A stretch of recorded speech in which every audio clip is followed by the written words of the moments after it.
Live look at Capitol Hill there. Tonight, Democrats are trying to strong-arm Republicans to advance a government funding package without funding for the Homeland Security Department, which includes ICE. This increases the likelihood of another partial government shutdown at the end of this week. Congressional correspondent Bill Malugin has the latest. Anti-ICE protesters on the streets of Washington today. As outrage grows over a deadly Border Patrol shooting in Minnesota, it's sparking another funding fight on Capitol Hill.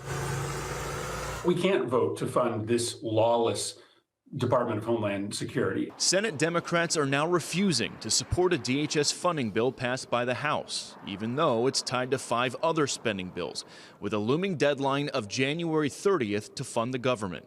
We cannot provide another dime to this lawless operation. How can you, in good conscience, continue funding a department without the guardrails and protections? Senate Minority Leader Chuck Schumer is calling for the DHS funding bill to be split off from the other appropriations bills, writing in part, quote, "If Leader Thune puts those 5 bills on the floor this week, we can pass them right away. If not, Republicans will again be responsible for another government shutdown." But Senate Republicans have no plans to give in to Democratic demands. A spokesman for Senate Majority Leader John Thune said today the Senate will begin advancing the House-passed government funding package, adding, quote, "A government shutdown, even a partial one, does not serve the American people well. Hopefully, Senate Democrats who are actively engaged in conversations can find a path forward to join us before this week's funding deadline hits." An aide in Senate Democratic leadership tells Fox Republicans and the White House have reached out, but so far haven't offered any, quote, "realistic solutions." I hate shutdowns. I'm one of the people that helped negotiate the solution to the end of the last shutdown, but I can't vote for a bill that includes ICE funding under these circumstances. And Brett, even if Senate Democrats are able to successfully block the DHS funding bill and cause a partial government shutdown, they wouldn't even be hurting ICE. That's because ICE got $75 billion worth of funding through 2029 via the One Big Beautiful Bill. Who would they hurt? TSA and FEMA. We'll send it back to you. Yeah, it's fascinating. Bill, thank you. It is President Trump's hope and wish and demand for the resistance and chaos to end today. That's why President Trump spoke with Governor Walz directly this morning, and he has outlined a clear and simple path to restoring law and order in Minnesota. Number 1, Governor Walz, Mayor Frey, and all Democrat leaders should turn over all criminal illegal aliens currently incarcerated in their prisons and jails to federal authorities, along with any illegal aliens with active warrants or known criminal histories for immediate deportation. Number 2, state and local law enforcement must agree to turn over all illegal aliens who are arrested by local police. And then thirdly, local police must assist federal law enforcement in apprehending and detaining illegal aliens who are wanted for crimes, especially violent crimes. If Governor Walz and Mayor Frey implement these common sense cooperative measures that I will add have already been implemented in nearly every single other state across the country, Customs and Border Patrol will not be needed to support ICE on the ground in Minnesota. ICE and local law enforcement can peacefully work together, as they are effectively doing in so many other states and jurisdictions. Additionally, President Trump is calling on the United States Congress to immediately pass legislation ending sanctuary cities once and for all. American cities should be safe sanctuaries for law-abiding citizens only, not for dangerous illegal alien criminals who broke our nation's laws and do not belong here. We hope Governor Walz will do the right thing and continue to work with President Trump to keep the American people safe following their call this morning. Americans overwhelmingly want exactly what President Trump is delivering: strong borders and strict immigration enforcement against the worst illegal aliens, of which there are still hundreds of thousands to deport from the interior of our country. The most peaceful way to carry out this vital public safety mission is for Republicans and Democrats to do it together, and for state and local law enforcement to work together with federal law enforcement. We want to let cops be cops. All right, we go back to the chaos in Minneapolis and to a Fox News alert. Multiple sources telling Fox News' Bill Malugin Border Patrol Commander Greg Bovino and some not all, Border Patrol agents are leaving Minneapolis as soon as tomorrow. More on that as we get it. But in the meantime, a big talking point on the left has been that all of this has never been about immigration. With states like California and Texas, illegal immigration population far above that of Minnesota. But we're digging into why this chaos is happening in Minnesota, but not other places. Governor Walz, Mayor Frey, and all Democrat leaders should turn over all criminal illegal aliens currently incarcerated in their prisons and jails to federal authorities, along with any illegal aliens with active warrants or known criminal histories for immediate deportation. If Governor Walz and Mayor Frey implement these common sense cooperative measures that I will add have already been implemented in nearly every single other state across the country, Customs and Border Patrol will not be needed to support ICE on the ground in Minnesota. ICE and local law enforcement can peacefully work together, as they are effectively doing in so many other states and jurisdictions. The numbers back that up when it comes to states working with the feds. A recent report shows Texas and Florida are the top 2 states for ICE arrests. Is that because those areas cooperate with the federal government on enforcement? Joining me now, former acting ICE director Jonathan Fahey. Jonathan, let's just clarify the talking point and the reality. The talking point is that all of this is going on in Minnesota for political reasons, and that they're not concentrating resources, DHS, into places like Texas and Florida where there are more illegal immigrants. But the stats show, in fact, there are more arrests happening in Texas and Florida. So why don't the streets look like they do in Minnesota? Yeah, exactly. They've had 40,000 people arrested and deported from Florida. And it is all political, but not the way they're making it seem. It's political because of people like Frey and Walz insisting on these sanctuary cities doing everything they can to thwart ICE and make their job harder, thereby inviting more ICE agents in. So, yes, it's political, but on their part, and they want this fight. And your earlier conversation with Julian was just spot on about democracy. Our democracy can't work if laws are not enforced. But remember what Minnesota is doing. The most important part of the Democrats' open border scheme is to keep the illegal aliens here for electoral reasons. That's all this is about. They don't care about keeping ICE out. They care about keeping illegal aliens here. And that's what it's about, but it's politics, but on the other side. The mechanical detail that makes the numbers disproportionate in terms of presence on the streets of Minneapolis versus, say, the streets of Dallas is that if a locality honors an ICE detainer, then it only takes one ICE agent to pick up a criminal illegal alien from a jail. But if you, like they do with under Jacob Frey in Minneapolis, release the criminal back onto the streets, now it takes a team to go get that guy on the streets. But I do want to ask you about this breaking news, Jonathan. Greg Bovino and some Border Patrol might be leaving Minneapolis as soon as tomorrow. It's hard to interpret that. I would have to think the mob, the chaos, the agitators, the insurgents will take that as a victory.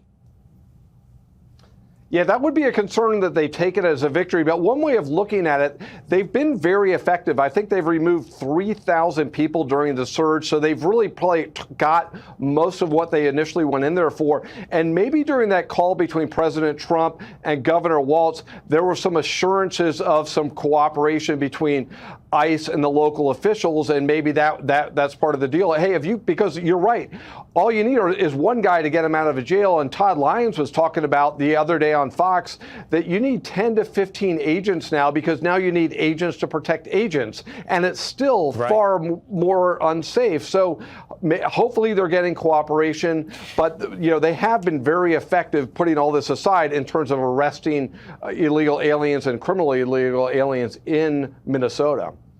Yeah, but you go into the streets to arrest these guys with a team of 10 or 15, and then you also have to protect your own flank from the rioters in the streets. You have to protect yourself from, I don't know, the trash cans, the armed rioters, and so forth, the brick throwers, the car rammers. It's just a spiraling situation based upon the idea that you won't enforce democratic laws. We'll see if that changes. We'll see if Walz and Frey actually violate their own sanctuary city policies now to hand over the final remaining violent criminals, illegal aliens, to the federal government. Jonathan, thank you so much for your time. Now back to the breaking news out of Minnesota. So multiple federal sources are telling Fox News that Border Patrol Commander Gregory Bovino and some of his agents are going to leave Minneapolis as soon as tomorrow. This is Tom Homan makes his way to the state. That was the president earlier today telling everybody that he was going to send Tom Homan there. Also, President Trump had a phone call today with Minnesota Governor Tim Walz, calling on the governor to hand over all the criminal illegal aliens. But Walz claims his state honors all immigration detainers.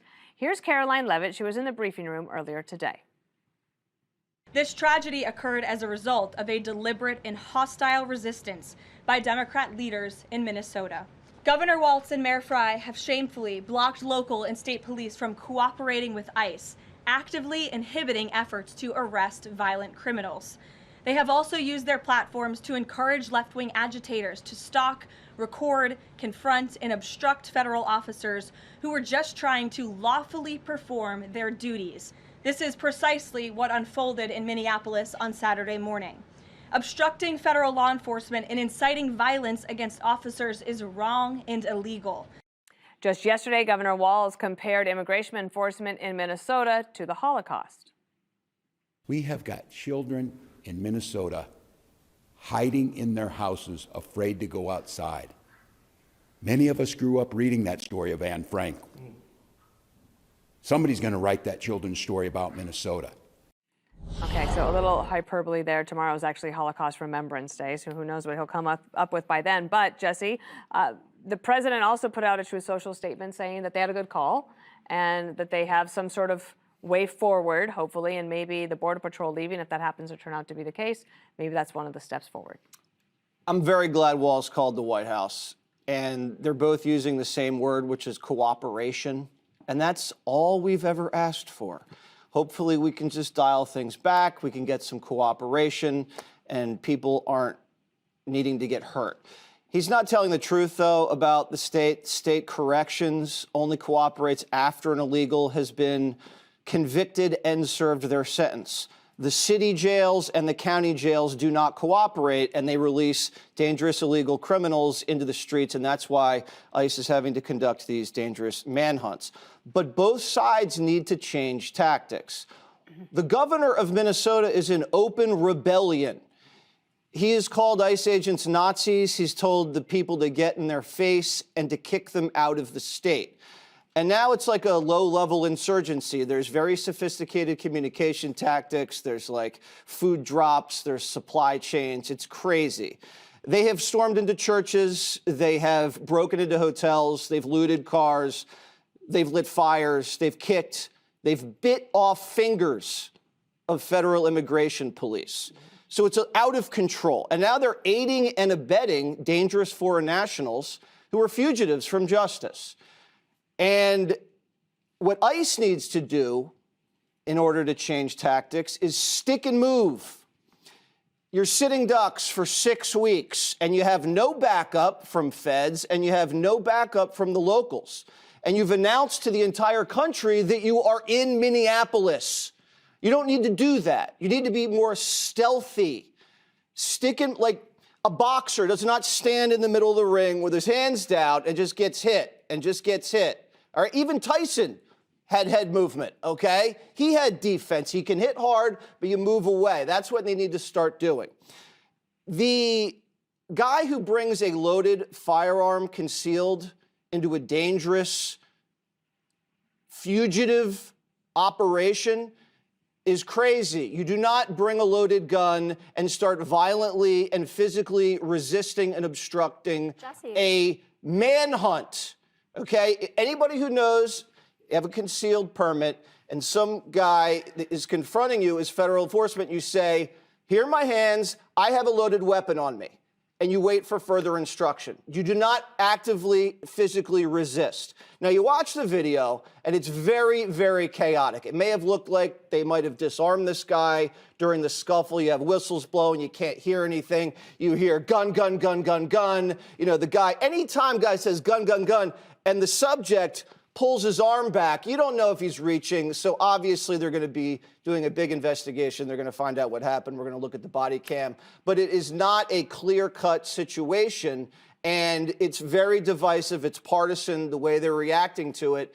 And hopefully, if every side changed tactics, we can move forward and do what the American people have told the president to do, which is get these criminal illegals out of the country. But it was the reaction to the chaos that you're watching right there on the screen, Jessica, I know you want to weigh in, that led to the president making this announcement today that Tom Homan is going to Minnesota, and now the Border Patrol is leaving. Right. The president was forced to make that decision because what happened to Alex Preddy, that he was murdered, was not divisive and was not partisan. It was clear as day. And there are video analyses up in the New York Times and the Wall Street Journal have both done incredible reporting on this, that you can see clearly that an agent had taken his gun already. I think it's the one wearing the black coat. Then you have the guy with the gray coat. After the guy is shot, you already get 10 bullets in him, even though his hands were up. He had his phone in one hand, which you're allowed to do. You're allowed to video. The other one like this, crouched over. And then you hear another guy going, where's the gun? Where's the gun? Well, shouldn't you know that before you kill somebody? No. It takes a lot. No, you shouldn't. It takes a And lot thank God to you're not a police unite officer. the NRA and Greg Abbott and other major conservative forces in this country against the Trump administration and the way they're doing immigration enforcement. The First Amendment, the Second Amendment, and the Fourth Amendment have all been violated by the way that they are carrying this out. And people saw it clear as day, and that's why they responded this way. And the president, who I think most of the time has better instincts than Stephen Miller or Kristi Noem, could see this for what it was and knows that there has to be a change in course. But this rush to come out and say, again, like Renee Good, that he's a domestic terrorist. But you're rushing too. You've clearly arrived at a conclusion before an investigation. Based on watching all of the video, and the president. Have you seen the body cam video? I was unaware you had the body cam. You know what? It's going to exonerate all the agents. You're completely right. Stephen Miller saying an assassin tried to murder federal agents, and this is your response. And J.D. Vance retweeting it says something about where this administration is and how they're considering it before and after the murder of Alex Preddy. And this will go down in history as a turning point for this. Greg Bovino wouldn't be leaving tomorrow if an innocent person wasn't killed. And the double standards that are being employed for how you have to behave versus how these agents have to behave is mind-boggling to me. Kyle Rittenhouse was a conservative hero, right, for walking into a protest, actually brandishing a weapon. But this guy who had a legal permit to carry and already had his gun removed, to some people, I guess, is some sort of instigator when he was actually going to help a woman who had been pushed down and tear-gassed by ICE. We have the right to protest. That should be upheld and respected, and it is not being. Jessica, did you call for an investigation after Renee Good? You did. Yeah.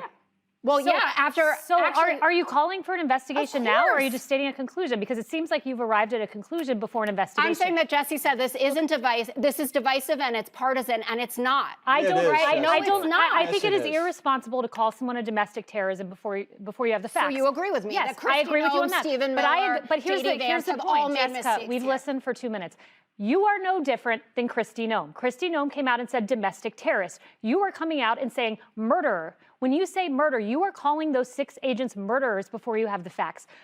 The responsible way to handle this is to say, one, it is a tragedy anytime a U.S. citizen dies. It is a tragedy that Renee Good died. It is a tragedy that Alex Preddy died. Number 2, we call for an investigation because we don't arrive at conclusions. We don't call people domestic terrorists who were killed before investigations. Disagree with the administration on that. So too does President Trump and on Renee Good. No, well, he didn't on Renee Good. But you are not calling for an investigation. You are retracting into partisan talking points by coming out and calling these guys murderers. We don't know the facts. A responsible thing is an investigation. President Trump has been the most responsible person in all of this. Today, Caroline was asked, what do you say when Kristi Noem says there was maximum damage? And they said, Trump wants an investigation and to let the facts lead. What do you think about calling them domestic terrorists? I have not heard Donald J. Trump characterize Alex Preddy that way. Donald Trump is responsible. You know who's not? Walz. I was on the airwave when this broke. 11:03 a.m. The White House called Walz. They were trying to defuse this. Walz comes out and says thousands of violent, untrained officers are out in Minnesota. One responsible party, the president.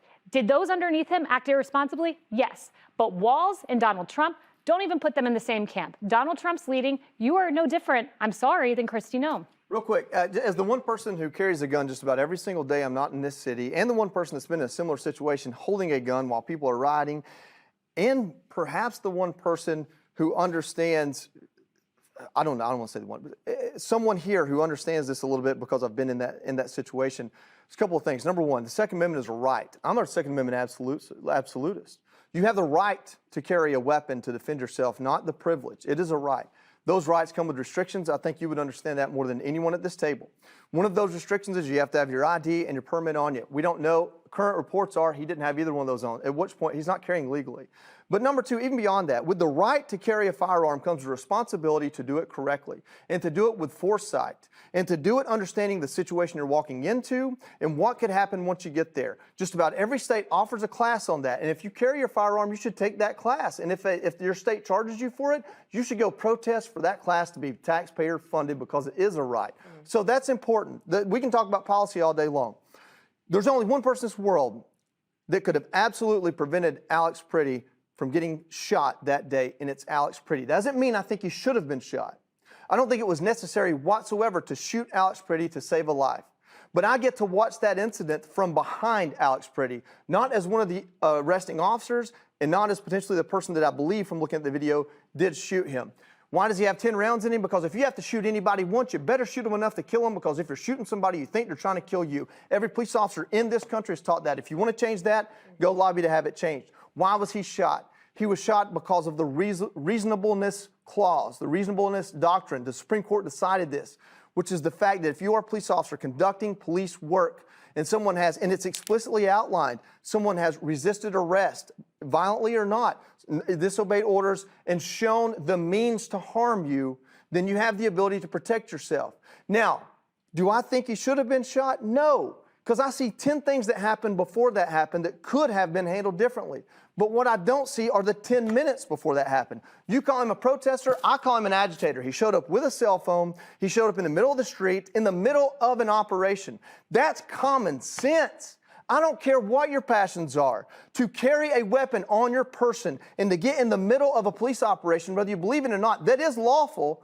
100%. Another way it could have been prevented is if there was a police cordon from Minneapolis Police Department stopping people from, like Alex Pretty, from getting in the middle of the operation rather than holding a sign and speaking loudly and proudly from 100 feet away. That is the end of the story. There might even be a federal agent that goes to jail because some jury or a federal investigation decides he acted prematurely or shot him and shouldn't have. I'm not arguing or disputing that because I haven't seen the investigation. But I know for a fact Alex Pretty had no business where he was in that moment. I know for a fact that he did resist arrest. And if you are carrying lawfully, the moment you resist arrest, you are now carrying unlawfully, to the point that in the state of Minnesota, your carry permit is revoked in that moment. So the point here is nobody's condemned in this other than the politicians that let it happen.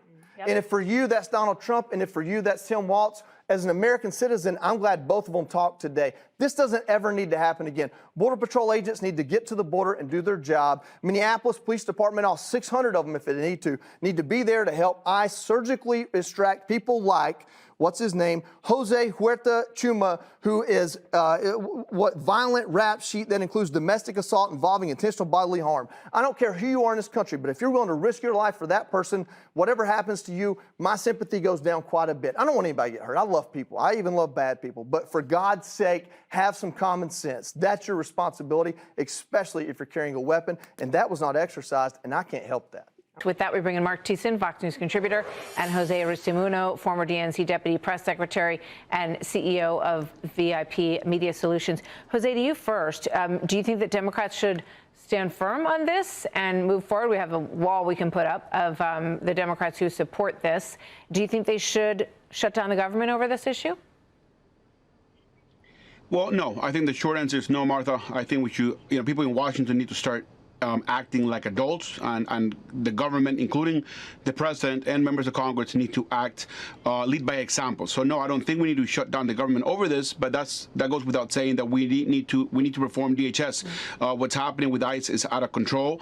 We gotta admit, obviously, that protesters are getting out of hand as well. We need to tone down the temperature on both sides, both Democrats, Republicans. But at the end of the day, this falls on the president. The president needs to lead by example. I'm glad to see, by the way, Tom Hanks going to Minneapolis and talking to Tim Walz. I think that's a step in the right direction.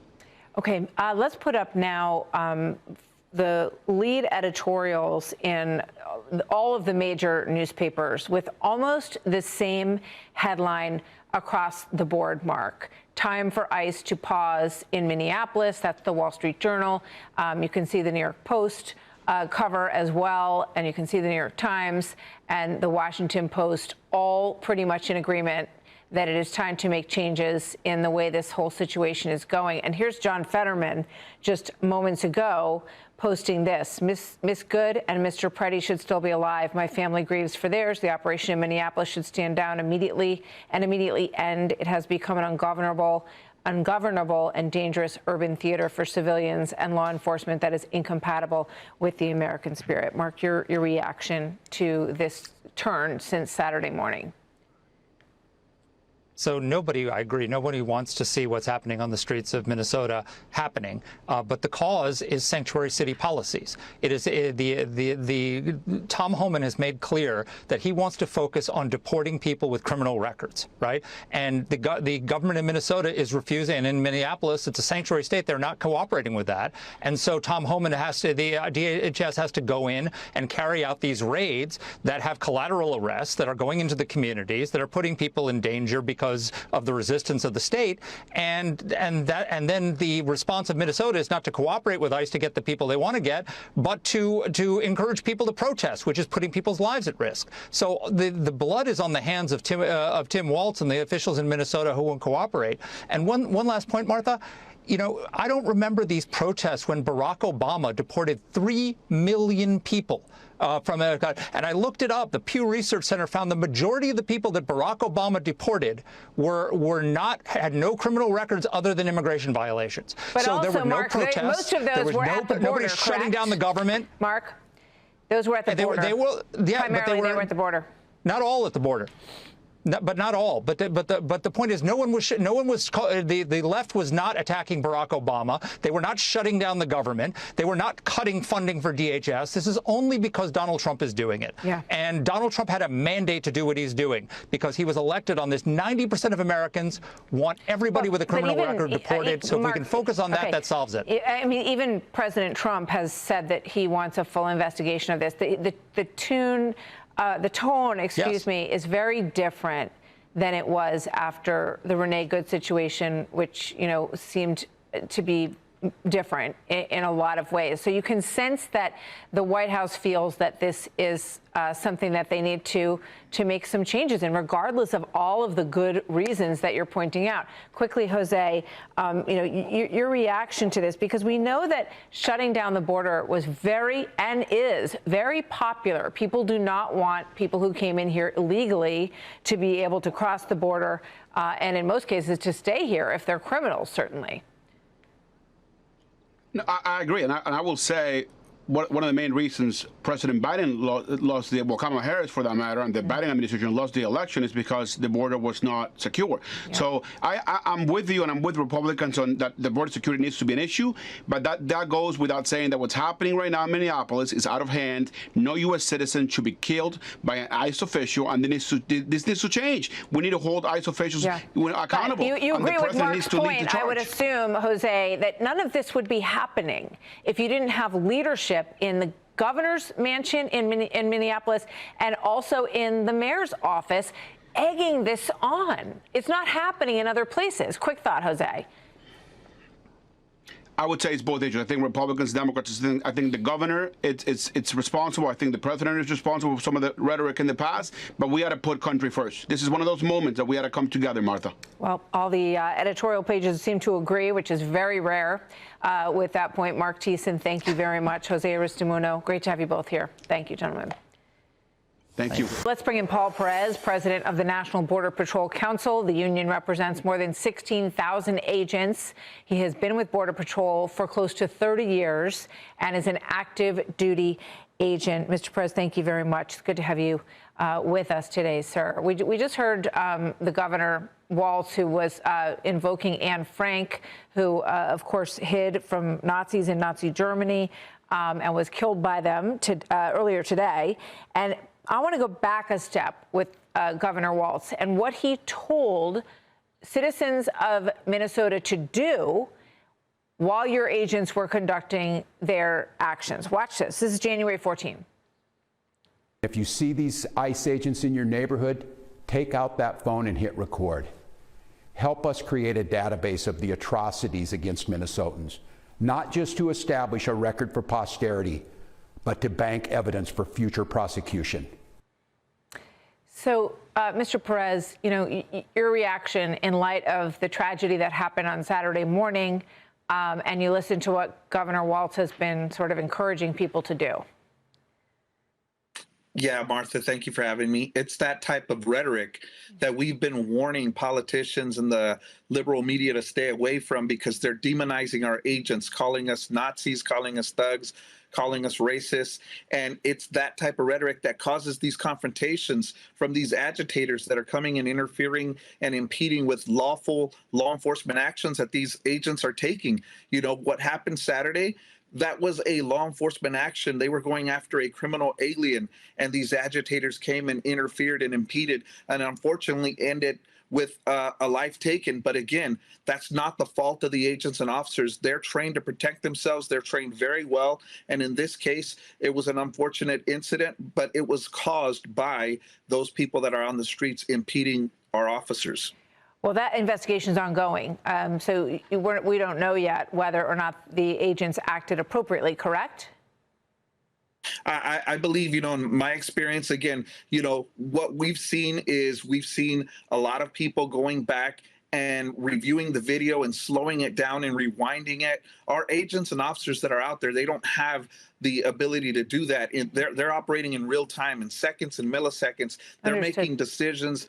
You know, and it's really tough to blame the officer or the agents involved in this without knowing everything that happened, and that's where the investigation's at. I understand where you're coming from. President Trump has said that there's an ongoing investigation into what happened, and Tom Homan is going to also, I think, be encouraging that investigation of the action of the agents and the individual on all sides. Listen to this from Tommy Vietor, who is a former advisor to President Obama, speaking about this on his podcast. Watch.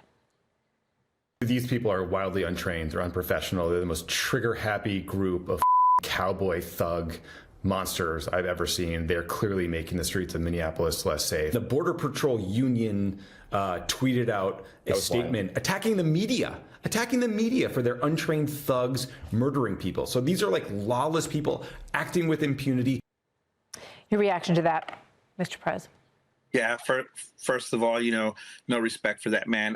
Our agents are not untrained thugs. We've got some of the best law enforcement training in the world. I mean, our agents go around the world training other police agencies on tactics and patrols and everything. We've got very good training. It's but when you let me just ask you a question, sir. When you watch this, when you watch the video, you know, and you see the woman, and they have their cameras up, and they're, you know, trying to videotape this law enforcement action, which, you know, is obviously something that is designed to make the city safer. And then that woman gets shoved, you know, into the snow, and that sort of begins the explosion of tensions that end in the shooting of Alex Preddy. You know, does all of that look, you know, above board to you? Again, when you take into account all of the factors that none of us know because we weren't there, we don't know what precipitated that. We don't know what happened before. And unfortunately, you know, they interfered with an ongoing law enforcement investigation. And that's something you just don't do. Normal law-abiding citizens don't do that. There's nothing wrong with exercising their amendment rights to record. But, you know, when you start interfering, that's tough. Can I ask you another quick question? Because we don't have this, but other network is reporting that Commander Bovino and other agents may be leaving Minneapolis as soon as tomorrow. Have you heard that? I have not, and that's very possible. Tom Homan is going to come in. He's going to make assessments. He's going to determine who and what we need on the ground there. He's very well, he's able to do that. He's got a great experience. And so we're going to take everything that he says and does as orders. You know, our agents are trained to follow orders, and they will do so. All right. Paul Perez, thank you very much. National Border Patrol Council President. Good to have you with us today, sir. Thank you. Thank you, Martha. We have some new reaction now from the White House to the very difficult, tragic situation that unfolded in Minneapolis yesterday, the fatal shooting of 37-year-old ICU nurse Alex Preddy by federal officers. Now, President Trump has deployed border czar Tom Homan on his way to Minnesota right now. And the president made clear in his statement on Truth Social that HOMAN will report directly to President Trump when it comes to this issue in Minneapolis and Minnesota, I should say. So meanwhile, the president says that he had a very good call with Minnesota Governor Tim Walz. Walz says that President Trump, quote, agreed to look into reducing the number of federal agents in Minnesota. That's what we're hearing from the Walz side. Former acting DHS Secretary Chad Wolf is here, but first is senior White House correspondent Jackie Heinrich reporting live from the North Lawn. Hi, Jackie. Hey, Martha. Yeah, President Trump and Governor Walz both struck a pretty conciliatory tone after that surprise call this afternoon. The president saying that Walz was respectful and happy that he's sending Tom Homan to Minnesota. Walz, for his part, made note of the president's plan, according to him, to reduce the number of federal agents in the state in exchange, basically, for more coordination between federal officials and state officials on immigration enforcement, especially for violent criminals. The White House said this afternoon in a briefing that if state officials turn over criminal illegal aliens that are in their custody in jails and prisons, plus any aliens with active warrants or known criminal histories and any aliens who are arrested by local police, then the administration will withdraw Customs and Border Patrol from the area and let ICE work in coordination with local law enforcement as it happens other parts of the country. The press secretary also successfully dodged a number of questions about why the president is now sending his border czar, Tom Homan, to Minneapolis if he is in fact happy with DHS Secretary Kristi Noem's handling of the fallout after this shooting. Secretary Noem still has the utmost confidence and trust of the President of the United States. Of course, Secretary Noem is also in charge of FEMA, and we are in the wake of a brutal winter storm where hundreds of thousands of Americans have been impacted by that. So Border Czar Homan is in a unique position to drop everything and go to Minnesota to continue having these productive conversations with state and local officials.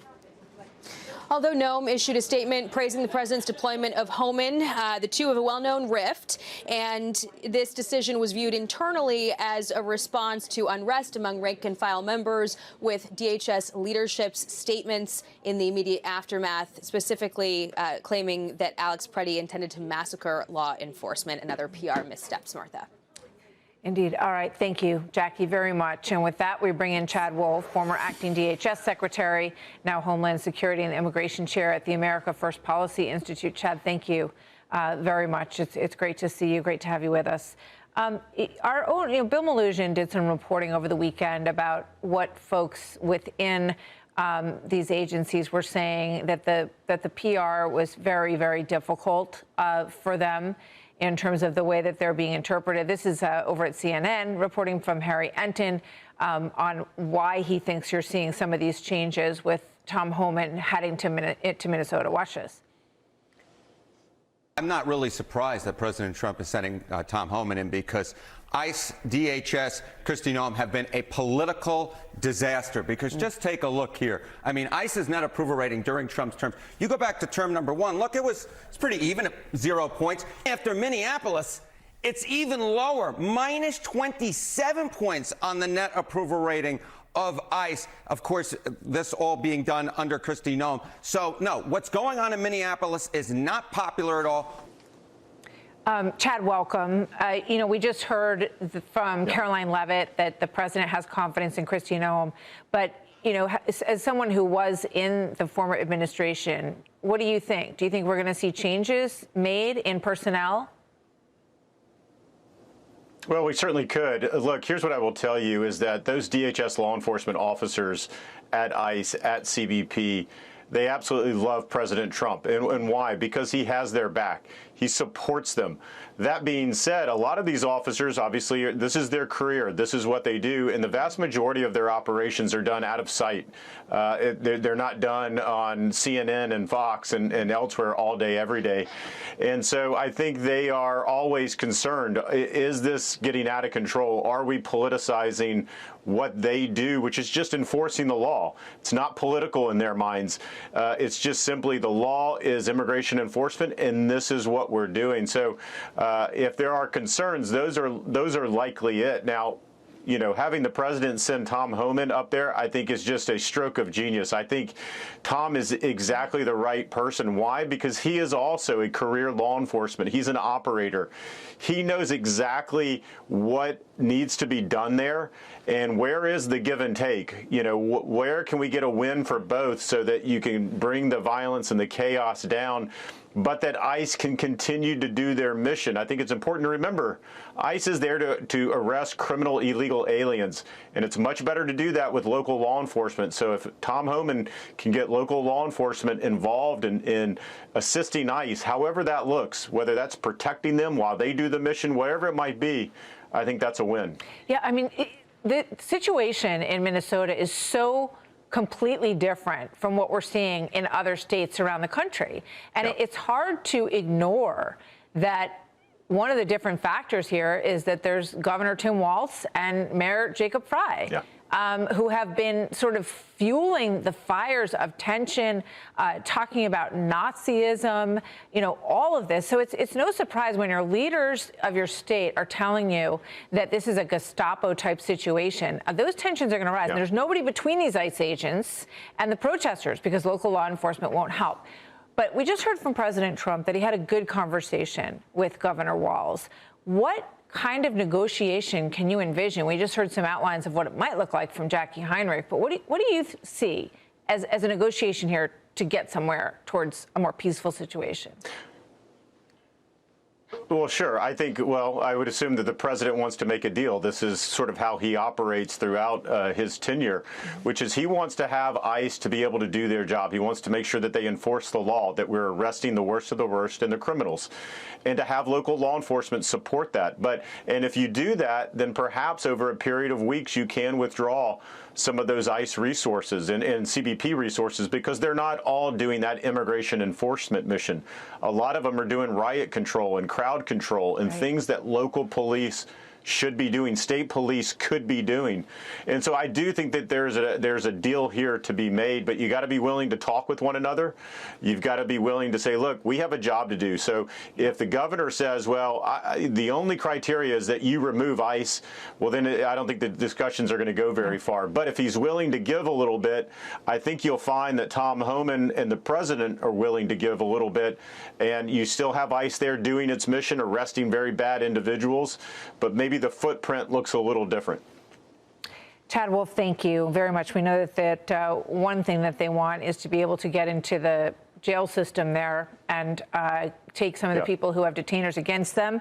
And maybe that is a point of deal making here in Minneapolis. But it seems like the governor is ready to try to calm some things down here. And, you know, Lord knows he hasn't been like that helpful so far in these tensions increasing. So, Chad, thank you very much. Always good to see you. Chad Wolf joining us from D.C. Thank you. All right, let's bring in Jonathan Turley, constitutional law professor and Fox News contributor. I'm sure that you've seen all the video, you've read all the articles as you are wont to do, Professor. What's your view of the shooting? There were a lot of reports that Preddy had been disarmed before he was shot.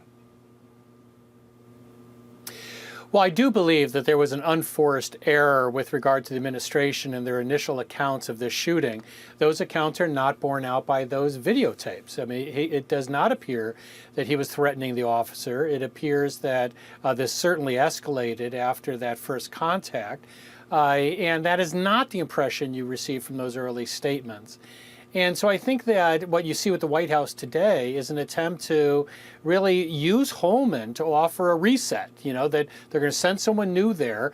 Let's see what you can offer. I agree with Paul that on that list are things that Walz will not be able to necessarily hand over. You know, he's been leading the mob. It's very hard when you lead the mob to suddenly stop and say, okay, well, now let's cooperate and work together.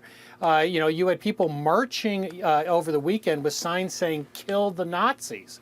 Now, Walz is the guy who's been referring to ICE as Gestapo. So there's still a lot that has to be overcome politically in Minnesota. With regard to the shooting, there are legitimate questions that have to be investigated.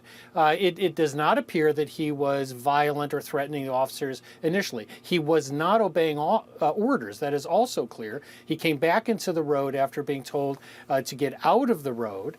But what we really need to see is that short period before you hear an officer say gun. There's an indication that one of the officers removed his gun, and during that period, one of the other officers said gun, and the shooting occurred shortly after that. You have to look at whether that was a panic shot by the officer or whether the officers were seeing something with regard to the suspect's hands. Was he trying to reach for that gun or another gun? We simply don't know.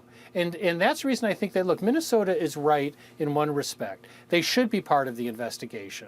And I don't think the administration gives up much, certainly by allowing them to be part of that. This is obviously an incredibly traumatic moment for everyone involved. Minnesota should be part of that process. But Minnesota, for its part, has got to step forward and show greater responsibility. Governor Walz just referred to the taking of individuals for removal under a federal law as analogous to capturing people for genocide. He actually said that the children of Minnesota are like Anne Frank. That's the type of rhetoric that is still coming out of the governor's office. Yeah, and yet in a statement, Sandra was pointing out a moment ago, Walz says that there's never been a case when they haven't turned over a violent criminal to ICE. And I think ICE would probably disagree with that. So in response to all of this, the president is sending one of his most trusted advisors, Tom Homan, to the scene. Here's what he posted on Truth Social. He says, I'm sending Tom Homan to Minnesota tonight. He has not been involved in that area, but knows and likes many of the people there. Tom is tough but fair and will report directly to me. What do you make of that? It sounds like that he's not going through the Department of Homeland Security to the degree that he was before, that he's got one of, again, his closest advisors is going to be his eyes and ears on the scene. This is a very important moment, and I hope that Walz and Fry recognize that this is a true reset. He's sending someone that has the chops to reach a compromise here, to lower the rhetoric, lower the tensions, but he's also someone who's known to be a no-nonsense guy. He's going to go there and say, can you comply with us and cooperate with us? And then we don't need as many people here. But he's not the type of guy that you want to shine on. I mean, this is a guy who's going to want deliverables, and he wants the enforcement of federal law. So this can be something that could radically change the situation in Minnesota. And we will have to see if the other side responds. This is not going to be one hand clapping. Both sides are going to have to say, we're serious about this. We want the violence and these confrontations to end. All right, Jonathan Turley, Professor, always great to hear from you. We'll see where this goes from here when Homan arrives on scene. Appreciate your time. Two questions. One is looking forward. The role of Mr. Homan. Is he being sent by the president to diffuse the situation that exists right now on the ground? Is he the point person essentially for the White House in terms of trying to tamp down the tensions that exist right now in Minnesota? Well, Mr. Homan is the point person for cooperating with state and local authorities and corresponding with them, again, to achieve this level of cooperation to subdue the chaos on the streets of Minneapolis. And I would just point out that Mr. Homan is someone who has been lauded for many, many decades for his experience working in law enforcement. In fact, this is a Washington Post headline from 9 years ago, 2016. Meet the man the White House has honored for deporting illegal immigrants. And I would remind everyone in this room that it was former President Barack Hussein Obama who awarded a medal to Mr. Homan. So he's obviously very qualified. He has the full trust and faith of the president. He will continue to have these meetings in the hopes that ICE and local law enforcement can cooperate and work together to have successful immigration enforcement, as we've seen in almost every other state across the country. Quote, this level of engineered chaos is unique to Minneapolis. It is in the direct consequence of far-left agitators working with local authorities. And the Immigration and Customs Enforcement, or ICE official on the ground in Minneapolis, said this.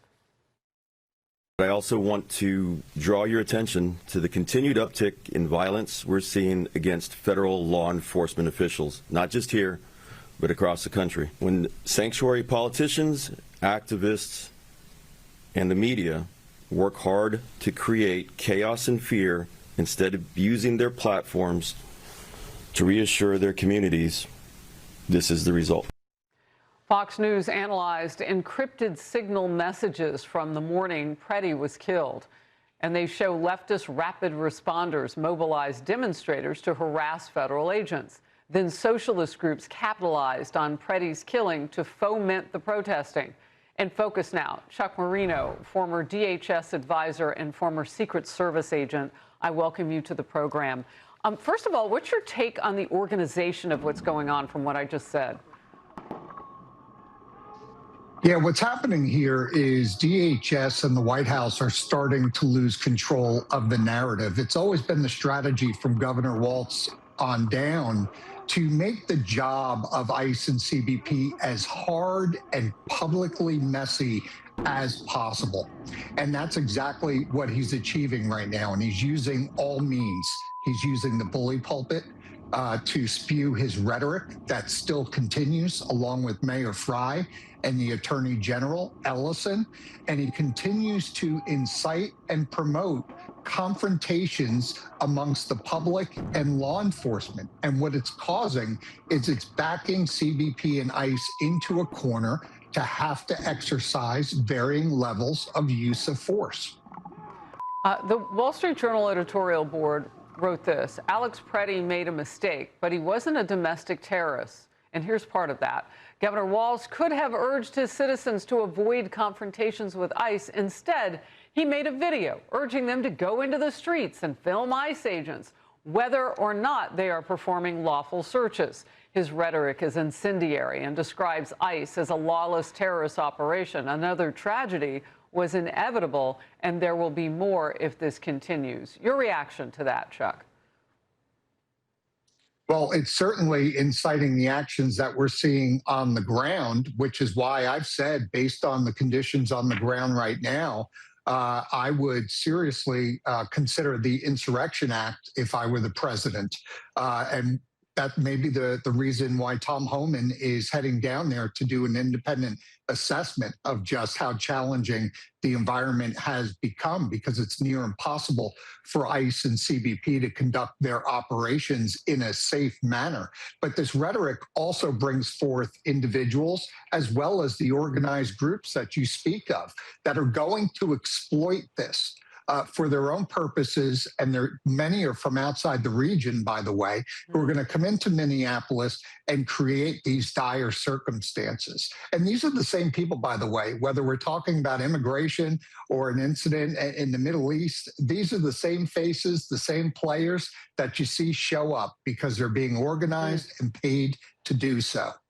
You know, just real quickly, why Minneapolis? Have you always had this kind of on your spectrum as a leadership in this lane, or is this something in like the last decade that's new?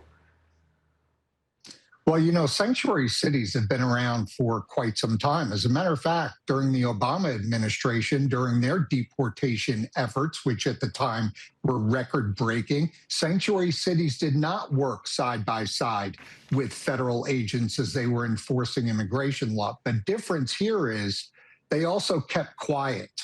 They were not inciting the types of responses that we're seeing now. So local politicians played well with the White House from that standpoint. Now that it's President Trump and his administration doing this, you see the means that they're deploying to disrupt and literally obstruct the enforcement of federal law. Look, in that same Wall Street Journal article, and others have written it too, DHS is running enforcement operations in blue areas like Boston, Portland, and Houston without the kind of chaos and violence that you see on the ground in Minnesota. That's specifically why I asked you that question, because this is next level. It's like they've hit an area where they know they can just keep lighting a fire. Last quick thought. Yeah, you see varying levels in other sanctuary cities. New York City, for example, while they don't work side by side to enforce immigration laws, they certainly don't leave ICE and CBP alone if they're under threat. You'll see the NYPD and other agencies respond to assist them. Minneapolis has abandoned federal authorities entirely. State and local law enforcement agencies in Minnesota are not coming to the aid of ICE and CBP. They literally are fending for themselves. Yeah. Chuck Marino, always great to have you in focus. Thank you.